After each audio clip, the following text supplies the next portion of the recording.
blood behind it. So you have to be well motivated to address that. It should not be something that you simply feel, oh, this is something that everybody does right now, so let me do that too. But it should be something where you can bring in your personal passion and your personal expertise. That's number one. And number two, if you can convince the committee or whoever looks over your research grant that this is A, something that has not been done before, B, something that actually is risky, meaning that if it succeeds, it will be a breakthrough. C, if it's something that even if it does not work or not work as intended, there still is some sort of fallback position which will still create a benefit. And D, convincing the committee that you are the right person to do this and you are the only person to do this. So this is a sort of unique selling point, both on your perspective as well as on your research proposal. Then you have a good chance. So come up with an idea that you want to work on, and come up with a plan that looks as if you had thought all of this, and that looks as if you had thought everything well through, meaning that this is a package I can do, this is a package I can do, this is a package I can do, and make sure that all of these packages make little contributions in themselves. And then your individual deliverables and then what you actually want to do in research will happily fall in place together. Yeah, so I think maybe, yeah, thank you. So I think maybe along those lines, maybe you could also give us some examples or some advice of during your career, how you've gone through these proposals or gone through writing. Like even myself, I've been trying to get proposals or grants through, and I've got some, but because you've had a lot of influential work or high impact work, how does that also relate to what you're doing? So just some experiences that you've had. Maybe you could share some of those while we get more questions coming through. I've been pretty lucky with a large number of grant proposals. I think 3/4 of my grant proposals actually went through. But this is also because I only wrote a grant proposal when I thought this was really worth it. So the nice thing that if you're in Germany, you're not so much dependent on grant proposals because you get some decent base funding. But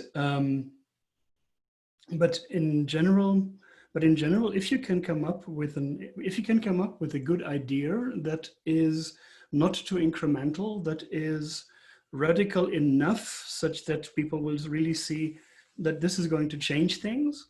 On the other hand, which is close enough to existing fields such that people will actually understand what you're doing, then this was not only good advice for me, but this is actually a common pattern I see in other grant schemes. So in Europe, the most competitive program probably is the European Research Council. These are the ERC grants. And this is also what they explicitly say on their website.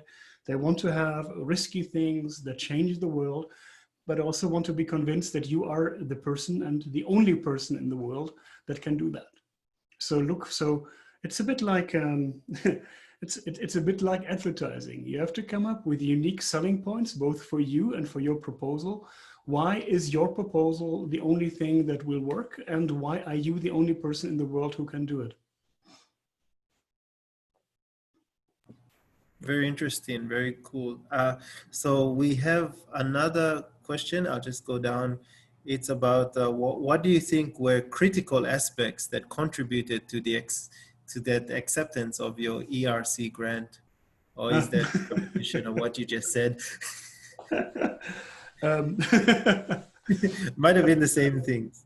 I had a cool idea, and I still love the idea. The idea at the time was that we could go and combine test generation on one side and specification mining on the other side to generate lots of tests that you would be able to learn program properties from. I was totally in love with that idea. What I didn't know were all the many things why it wouldn't work as advertised. So only now, 6-7 years after the ERC grant, do I have better ideas on how to actually make that work. But it would be, so it was a good idea in the first place.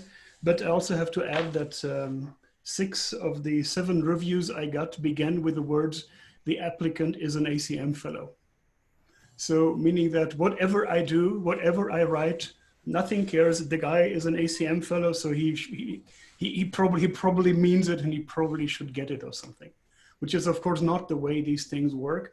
But having a reputation of getting things to work and getting some success out of something, of course, in particular for these advanced things, for these senior things, helps a lot. For the junior things where you neither have such a reputation nor where this would be expected from you, it's more the idea itself that's going to count. But of course, the more unique selling points you can also sum up in your CV are going to help there too. So any proposal will be judged both on the actual content as well as on the person applying.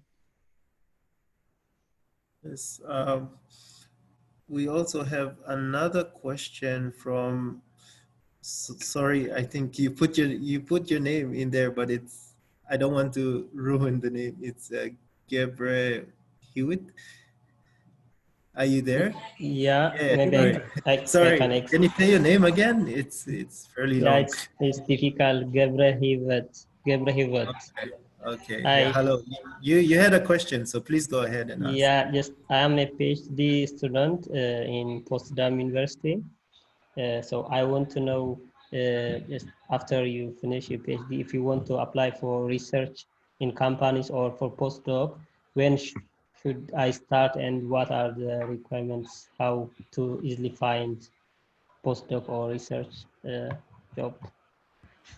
I would suggest to start as early as you know the title of your PhD thesis, which typically would be 1 year even before you go on a job hunt, because for one thing, positions are frequently not available immediately, but only as part of some program, or some position has to be freed upfront, or there's a long application process or anything.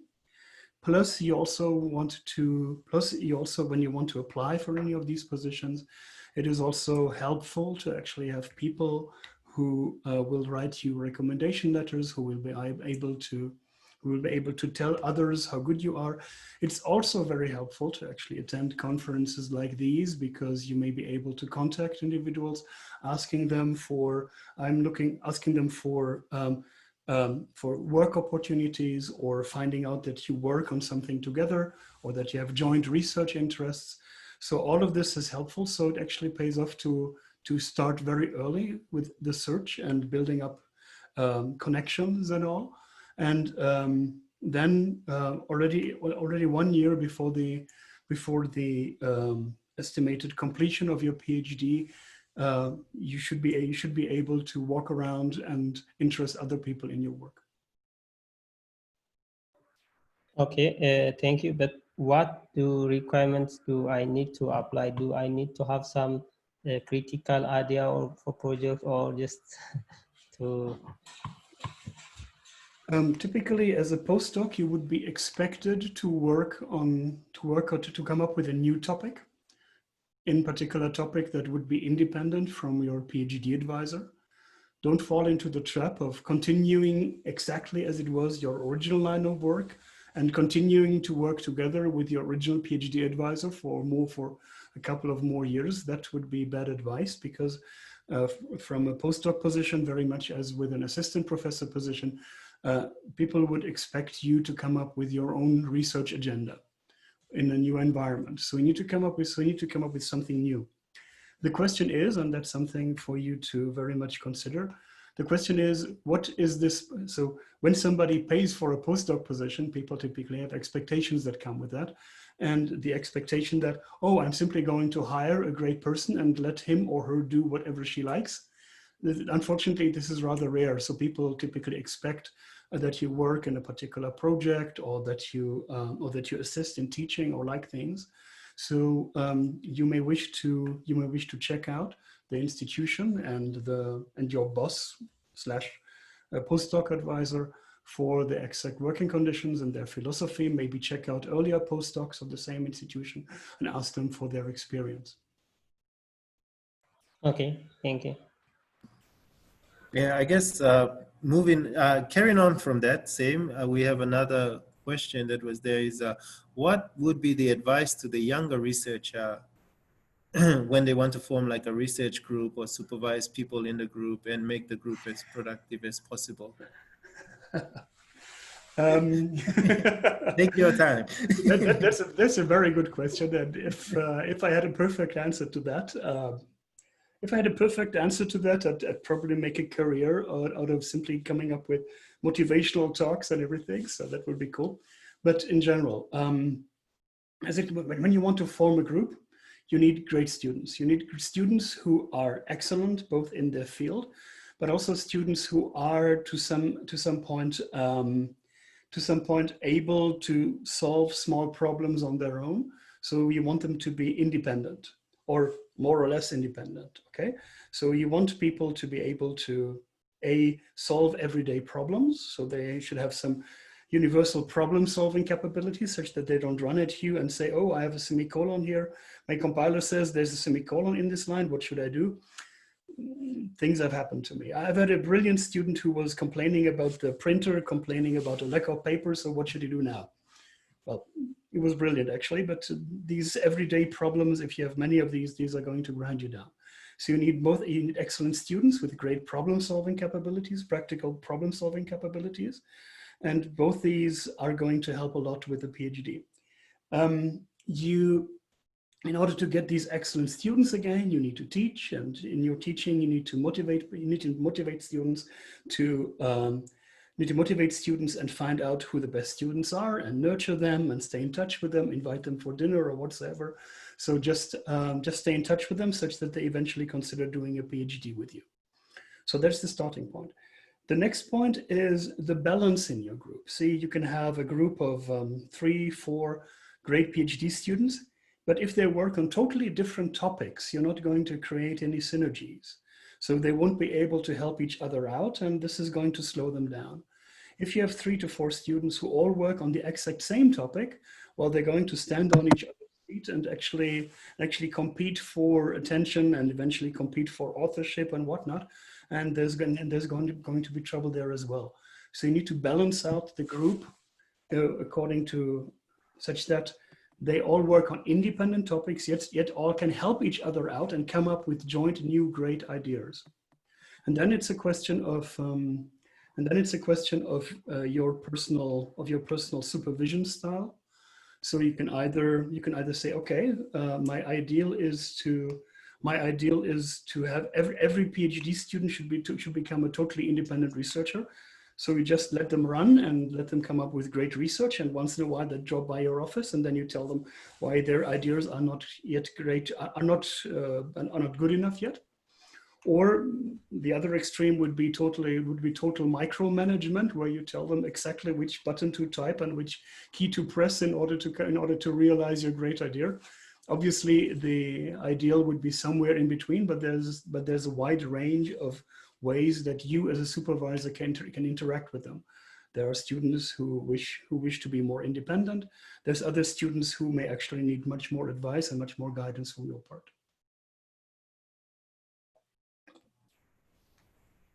Great. I think that was, nice advice. Actually, I remember that you also did, I think, a lot of blogs or tutorials about like how to do a presentation or how to write or how to rebuttal to reviews. In your experience, maybe we could touch on some of these topics, and maybe it can get the interest of some of our participants here. But maybe you could talk about that more and some key advice, like just overall, out of everything that you've learned. Overall, yes. Let me make a confession here. After I finished high school, I wasn't sure what to do with my career, so I had a couple of career choices. I had reasonably good grades across a wide range of fields, so there was no particular field that would stand out. And so, given my grades, there was no natural field I would want to go into. And here's my confession: I briefly even considered going into advertising. at some point, because I thought that, because at this point I thought, hey, this is a place where I could be creative and where I could go and where I could go and then draw a maximum out of my creativity and show this to the world. This bubble very quickly burst when I dug deeper into what advertising actually means. So, but for some time I actually nurtured the idea, and but the thing is that in science, communication is a very, very important skill. It doesn't suffice at all if you come up with a great idea and put this into some sections of your paper. You have to work hard on actually coming up with the core idea, reducing this to a minimum such that it's easy to communicate, such that it's easy to be taught, and such that it's easy to actually be spread, become a meme of sorts, and in the end also establish your reputation. I talked earlier about unique selling points. That's true for proposals, but that's also true for your career. In your network, in your scientific community, you want to be known for one or two things that you did or that you do and nobody else does. And it's these unique selling points or these unique points attached to your name that will actually guide you through your career. I have been fortunate to have had 2 or 3 of these points, so I was very lucky with that. But also being able to actually take these things and reducing them to a message that you can easily communicate and that will spread is actually part of your work. And I take great pride in doing presentations, for instance, that convey this idea of simplicity, that push the message across. I also take great pride in writing, when it comes to writing papers, coming up with a central message such that the central message does not get lost. And also in rebuttals, when I see, oh, despite despite our best efforts, reviewer 2 didn't really get the story, so let me repeat this again and again. And you have to be sure that all of this gets across really well. So investing in your communication skills also is extremely important for your career, because people will remember if you're a good presenter, and if you manage to have one single short message, they will remember that one as well. And being remembered is important in our community, because this means that people will later cite you, people will later hire you, people will remember you when you get this big pile of applications for whatever, and there's a name in there, and I remember that name. Yeah, this was this person who did this and that. That's already a plus at this point. Great, thanks. So we have another question from Numar Mansur. Are you there? Maybe you can repeat the question. Yes, Okay, can please you go see? ahead. Yeah, so Numer Mansoor. Yes, so I wanted to ask, like, what is the most fun part of your day or week, the part that you enjoy the most? That's the absolutely great thing about being a professor, is that you can excel in so many ways. So in particular, well, if you're doing computer science, well, you can excel in hacking, programming, that is, okay. Oh, you can excel in development, okay. I call it programming. It's the stuff I write is programs. We're not talking about big apps here. You can excel at programming. You can excel in presenting. You can excel in writing. You can excel in teaching. You can excel in mentoring. You can also excel in writing grant proposals, and there are simply so many different things that you can excel at. This is why I chose this profession, and all of them can be fun. The bad thing about being a professor is that not only can you engage in all these activities, you also have to engage in all these activities. There you go. And I guess we all wish our days were so much longer, in particular our kids and our spouses would wish our days would be much longer and they should have some larger part in that. But you can already see that, but this is something which always, which keeps on, for which I'm extremely happy, that there are simply so many ways there's simply so many ways I can try to get more talents on, where I can learn, where I can grow. And this is really, this is also what gives me lots and lots of strength for the day. The part I personally love most is actually my interaction with PhD students. This is what I like most. When we have ideas, when we come up with creative ideas, and then we go through, and then we develop these ideas on the whiteboard or in a Zoom meeting right now, and we shape things, and we try to figure out what is the core thing here, what is it that makes the whole thing new, how are we going to show that? This is coming up with these creative parts. When we're coming up with new ideas, these are by far the funniest part of my work. If you think about the least fun parts of my work, well, others would probably say department meetings. I happen to enjoy them. So because maybe my department meetings are different. The least fun parts of my work is crunching numbers in particular as it comes to research evaluations, debugging things, figuring out why things don't work as expected. Debugging as a whole is one of the activities I hate most, which actually motivated my own research in debugging, because I first had the pain and then I wanted to solve this, or I wanted to address this. But the creative parts, you have so much freedom as a professor. It's really great. So you can be creative everywhere, and that's what I love so much about it. How is that, Nimar? Is that okay? Yeah, right. Thank you very much. Yeah, so we have another question from Bashar. Maybe you can. Well, it wasn't actually a question, it was more a comment. I was just amplifying what Andreas was saying, which is it's very important to have a good research, but also to be able to communicate it well. And having one or the other always gets you into trouble. Yeah. So yeah, I think that, I should point out, research always comes first, story comes second. If you have a great story about nothing, if you have a great story about nothing, it will remain nothing. Absolutely. Yeah. So yeah, we have another one from Sridhar. So you can go ahead and ask your question. Oops, you're muted. So yeah.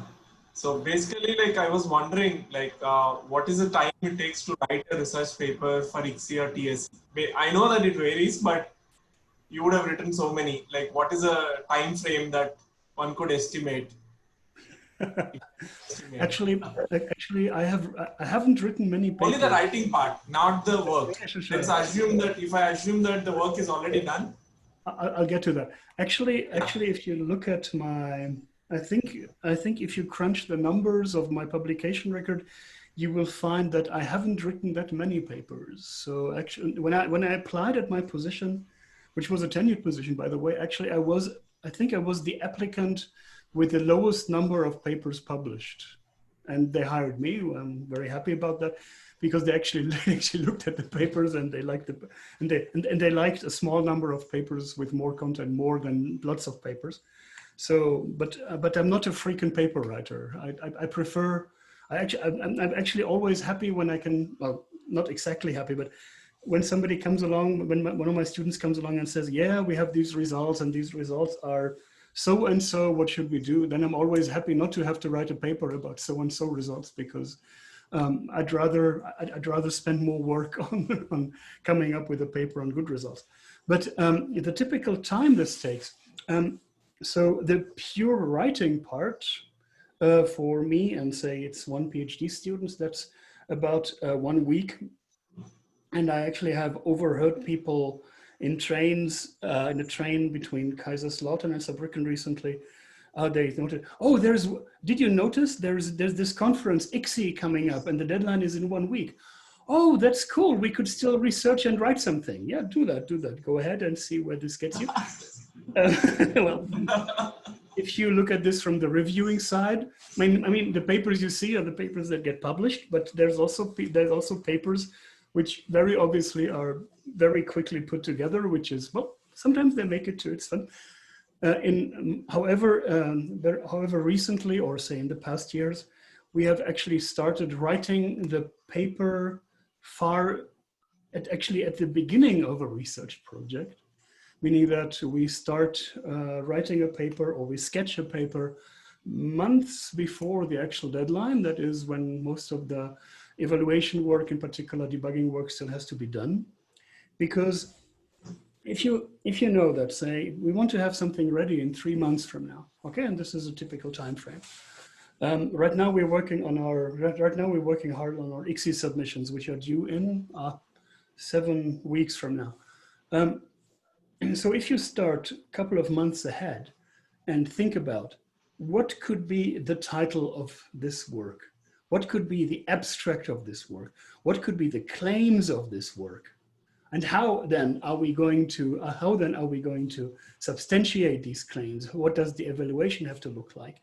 If you think about these well before a deadline, and talking months here, then this actually shapes the entire research project and keeps it focused towards a particular goal. If you first do research in arbitrary directions, and then 1 week before you make an assessment of what is it that we have, what is it we can write a paper about, that's certainly feasible, but your research becomes better research if it's focused on clear claims and clear contributions from the beginning. So in the extreme, you could even think, hey, I'm about to start a PhD, and the first thing you do is think about what your PhD thesis could be. I'm not sure whether we can have research plans that stretch over multiple years, but over multiple months, this is perfectly possible. Yeah, thank you.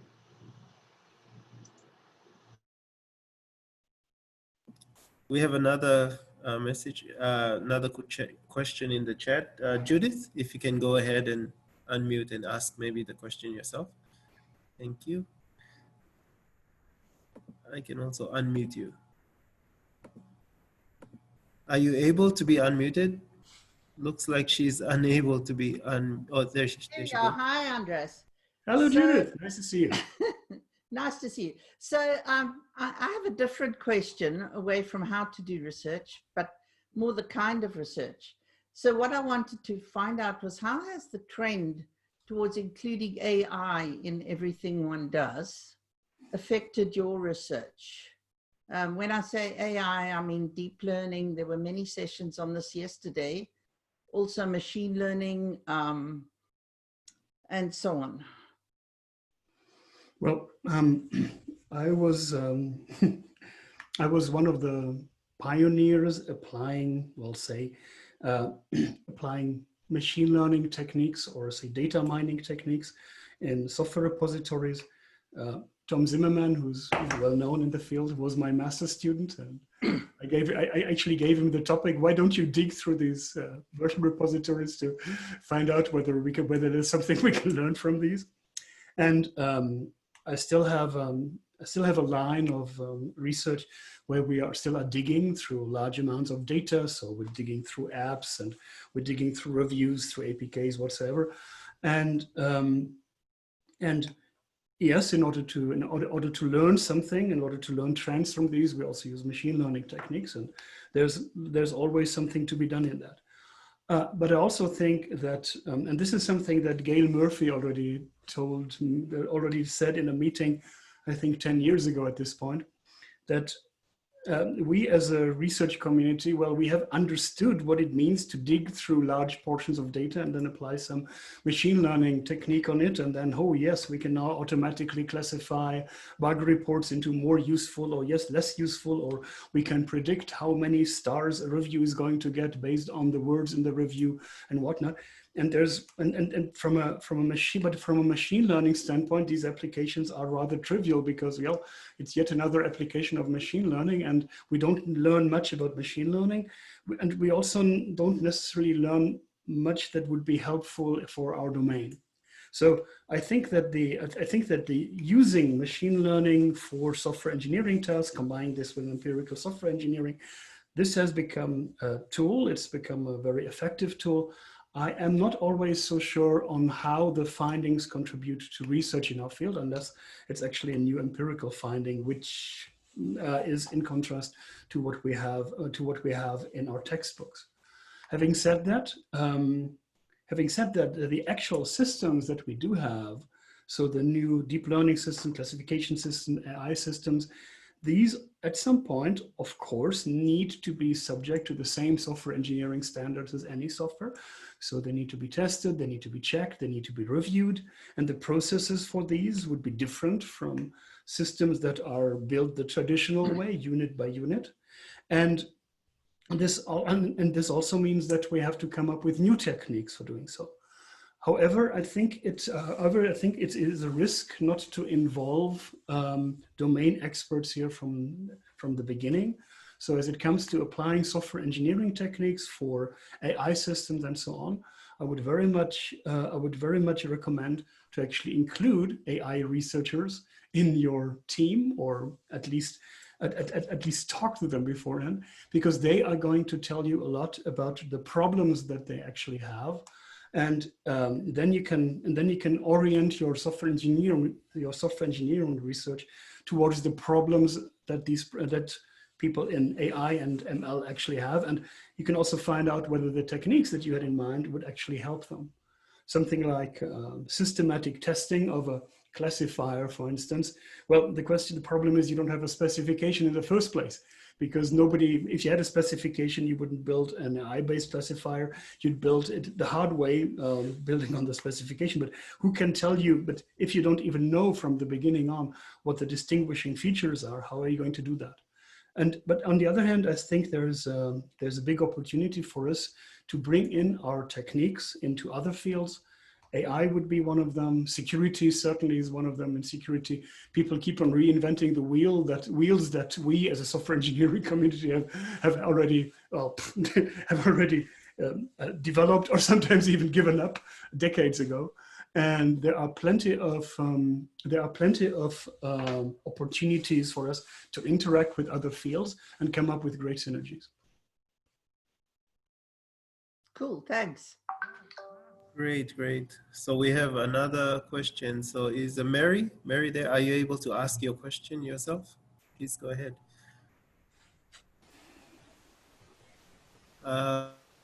We cannot Mary, hear we can't her. hear you.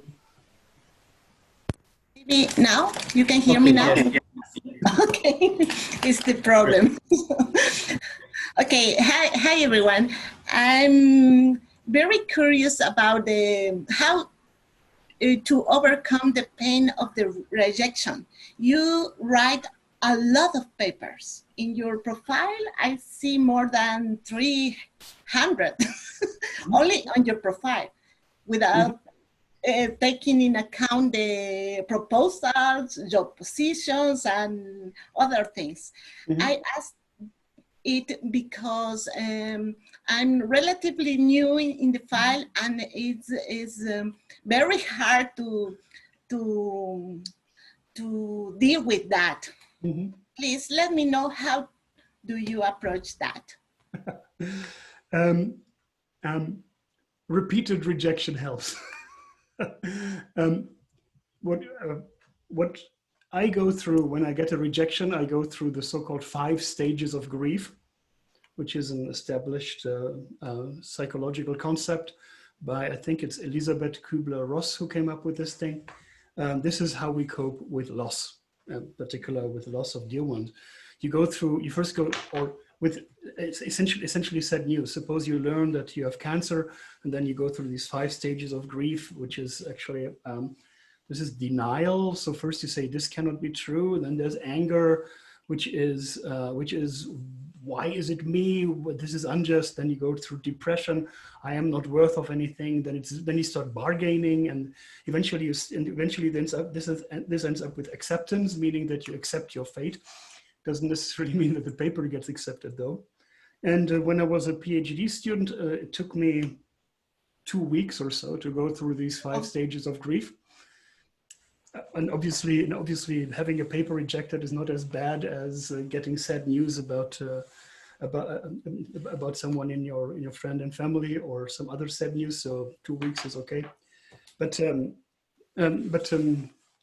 actually I had a very hard experience once when I was essentially laughed off a stage when presenting. On my first scientific presentation ever, I was eventually laughed off the stage, and I had plenty of anger in myself. I wanted to show this to the world, and actually this anger later motivated me to come up with real cool hard research.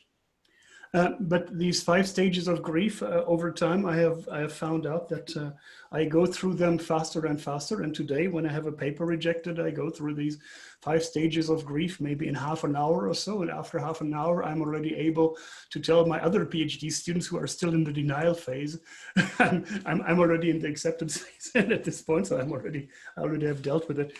Well, what you do is you get hurt, and it hurts badly. And however how nicely any reviewer can put it,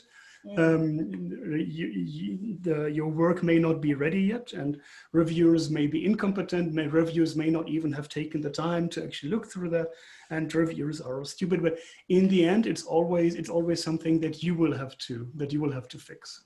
And what you do is, like anybody else, you climb up again, you brush off the dust from your clothes. There you go again, and yeah, here I am again, and then you try again. This is how it works. And in the end, any rejection for you is a call for you to keep on working and further refining your research, further refining the message of your research.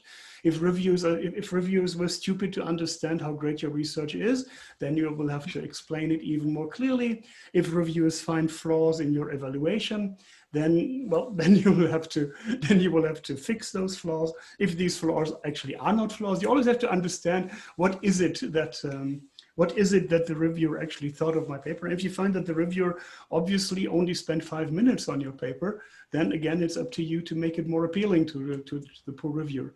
It helps a lot, and this is true for all of research, if you can look at your work, not only from your personal perspective, that is, I did this great work and here it is, look at this and now take your time, please. But you always have to look at it from the perspective of a reader. That is, why is this what I'm doing right now interesting? Why is it relevant? Why is it significant? And have I done my very best? And of course, reviews help to take that perspective because they're there to convey that perspective. But if you think about what is it that I can do to make the reader, to make the reader of my paper happy and make him or her now change things because he or her has just read the paper, this is the perspective to go for. And then the 5 stages of grief will eventually be cut short because you'll go into acceptance right away, and then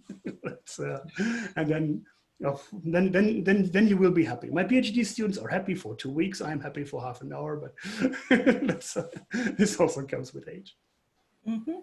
And another little question: how many rejections do you estimate that you? How many rejections? That you have in your career? I think every single paper I ever published was rejected once on Eveready, so so it must have been hundreds, I guess. And this is only rejections in the academic life. Don't get me about my private life. No, no, it's another story. No, I'm just joking here. There's no good parallel. There's no good parallel here. These are different worlds. But in particular, I think maybe 1%. If you let us a percentage, maybe. I think every paper for which I later got an impact award was rejected once originally. Wow. So the papers that were most influential over time, that had gotten the most citations over time, these were the papers that initially were most frequently rejected. So if your paper gets rejected again and again, there's also a chance that this is actually so great work, but the world doesn't understand it yet. It's not ready to accept it. That's one possible hypothesis for you to frame it. However, I would be conservative with such an hypothesis, though. Okay, all right. Thank you very much. Yeah. So we have almost 5 minutes, but there's actually three chat questions there, and we have 5 minutes. So Andreas, maybe you could choose which one you want to answer, or I could just randomly come up with, let me come up with super. Yeah. Let me come up with super short answers to a couple of questions here. What advice would I give to Andreas Zeller, the PhD student? My advice to me as a PhD student would be to learn more, to learn more about theoretical foundations of our field, about program semantics in particular, about statistics certainly could be helpful. If I had learned at the time what I know today about machine learning, this would have been very helpful. I could have come up with stuff earlier, but this didn't even exist at the time. So come up with the broad foundations of topics that you can later draw on. This is going to be very helpful. Have I ever felt some time in my career to be so much under pressure to regret being academic? Honest answer, please. The good news is I have never felt under pressure. This is the honest answer. Thing is that in all of my career, I have been, the pressure for me was to have a long-term impact. I was never evaluated on short-term metrics, such as the number of papers published per week or whatever you can come up with, or the number of students to go through. No, even the metric I was judged for was long-term impact, and this metric has worked pretty well for me. So no, I have never regretted being an academic. I was occasionally I realized that I could have probably earned more money in industry, but that's about it. So yeah, sometimes I regret not being able to buy it, not being able to buy an all-new Tesla for all of the family, but that's about it. What's my role on replicability of results in software engineering research? I'm absolutely serious that good research requires good replicability. The state in which simply writing things down in a paper, in a PDF, and then hoping that everybody will be able to replicate it these days are no longer applicable at all for our community. And I think that we need to invest much, much more further into making our results replicable, reproducible, and reusable. And I also am proud to have been the first program chair, I think, at ESEC FSE 2011, together with Shriram Krishnamurti, to actually introduce artifact evaluation in the process. And I still would very much encourage that. There are situations, in particular when confidential data is being used, where artifact evaluation may be not appropriate, and for qualitative research, artifact evaluation also may not be the most appropriate thing. But definitely, I want our community to focus much more on replicability and reproducibility of results. So I think, I missed one here. What would be my suggestions to junior researchers when they start to explore new topics to extend the career at the end of the PhD? Go for old problems and new solutions. Go for problems that exist, and despite all of our force in software engineering research, still are open problems. requirements is an ongoing problem. Testing is an ongoing problem. Safety is an ongoing problem. There are evergreens, if you wish. And debugging is also an ongoing problem, I should say. People spend far too much time on that.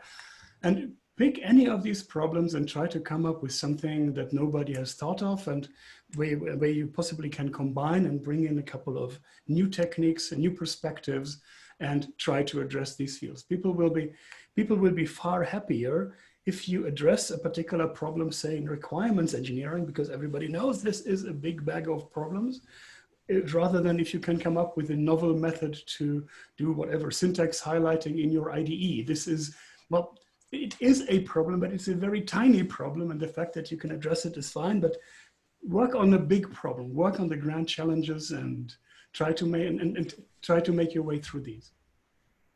All right, yeah, thank you, Andreas, for that. And I think we're almost to the end, but I think I've done this before in MSR. What we can, in another, I can't remember where, but I can unmute you all for maybe 30 seconds. And then everyone can give a applause very quick. So this is a realistic applause. It's none of those sound stuff. So I'll unmute you and then just keep your congratulations. And yeah, thank you all participants and those that listened in, others that asked questions. So let's go. Very much. That's very, very nice of you. Great, great. Thank you so much for this interactive session. Okay. Thank you very much. It's been a great pleasure. And if you have any further questions, contact me or, well, bump into me during the XC social breaks or whatever, and I'll be happy to answer even more questions. Thank you very much, Andreas. Great. Thank you. Yes. Thank you. Bye-bye. Bye.